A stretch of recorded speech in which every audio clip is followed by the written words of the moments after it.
Hey guys, welcome to this installment of EAP TV. Today I'm going to talk to you about weak leads.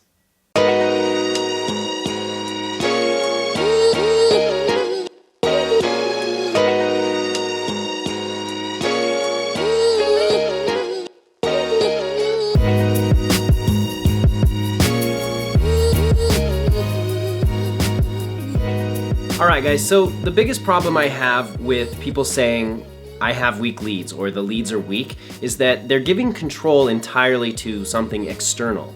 And it basically comes down to making an excuse instead of taking a good hard look at the framework and structure that you have in place for your business to convert those leads. It's critical to the success of your business that you understand that not every single lead that opts in is going to be immediately motivated to buy or sell a home.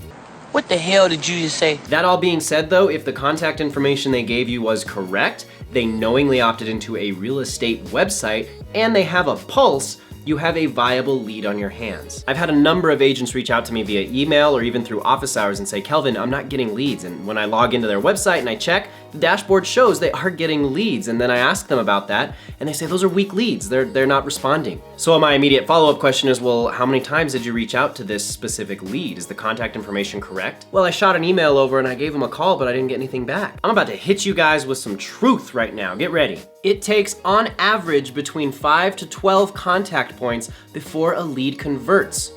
Think about that, 5 to 12 contact points. How many of you have reached out and actually touched a lead 5 to 12 times? An overwhelming majority of agents, I guarantee you, give up after 2 to 3 attempts at contact. So what exactly am I getting at? I'm saying take a good hard look at your follow-up system. That is something that can benefit the structure and overall framework of your business. Just saying I have weak leads does not benefit you in any way. That doesn't promote progress, that doesn't give you anything to adjust, that does nothing.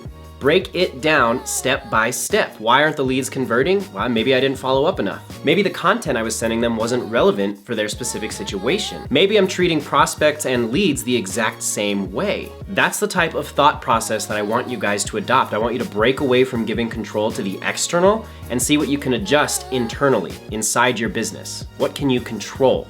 Now, before I get into breaking down the different points of contact in your follow-up system, there was something I just said a minute ago. Understanding the difference between a prospect and a lead is very important, and following up with them differently is going to be critical in terms of successful conversion. Let's use Texty as an example. So I'm here in a lead site right now. I'm back in the Texty app, and you can see we have the ability to send out different text messages depending on where the user left you information. If you're sending out the exact same response for someone who opted in on the seller magnet and someone who opted in on the InstaFarm page, that's a mistake. Someone from our office will be in touch with you shortly. Thanks. That's not the seller. No. For the seller magnet page, you should have thanks for leaving me that info. I'll get back to you ASAP with that home evaluation. In the meantime, if you want to schedule a time to talk, you can use this link here. And for the InstaFarm page, you should say, hey, thanks for leaving your info. I'm glad you like the area. Is there anywhere specifically you want to go see some houses? Is there any more questions you have specific? Tailor and cater your responses.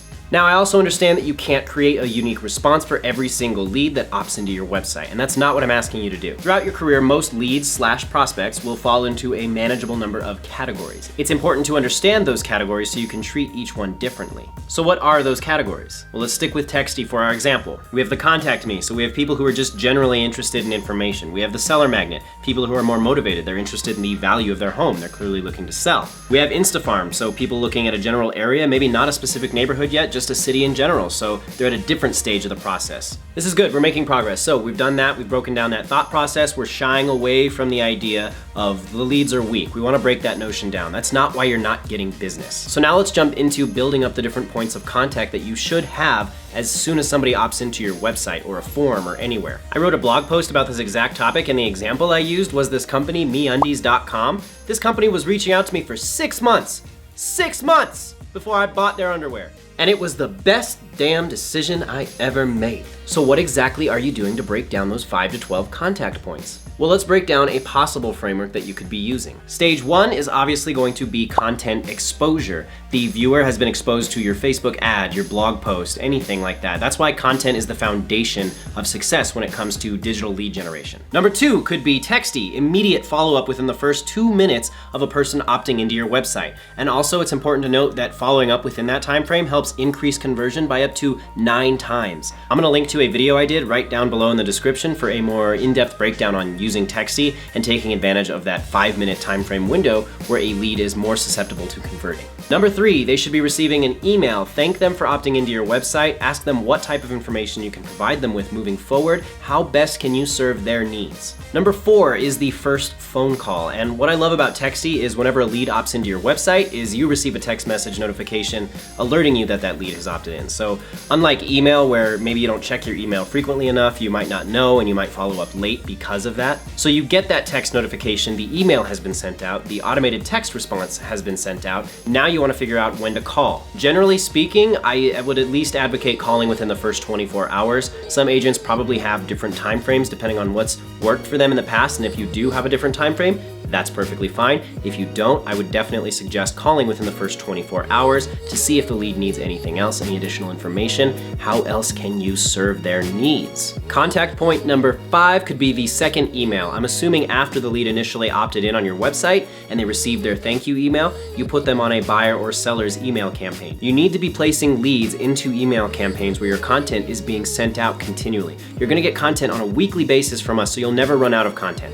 But it's important to make sure you've got segmented campaigns and you're dispersing that content and it's always available to potential leads and prospects. For contact point number 6, I actually decided to use something a little more unique. I chose a handwritten letter, and specifically I would recommend using Bondco. Bondco is a really unique service where you can have handwritten letters sent out for you. So it takes the work out of it, but you're still using a very unique marketing tactic that, in my opinion, really captures the eye and keeps you top of mind.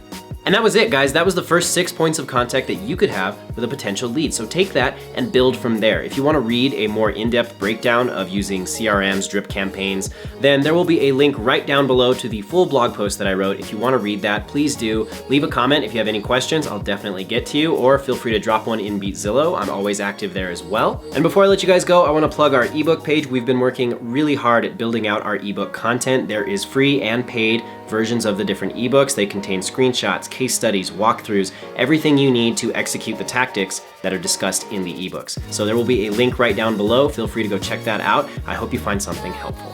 And that's all I got for you guys today. I hope you enjoyed this video. If you did, hit that like button right down below. And if you love this video, subscribe to our channel. It really helps us out. We post videos weekly, so you won't be disappointed, I promise. And until next time, guys, I'll talk to you soon. Bye.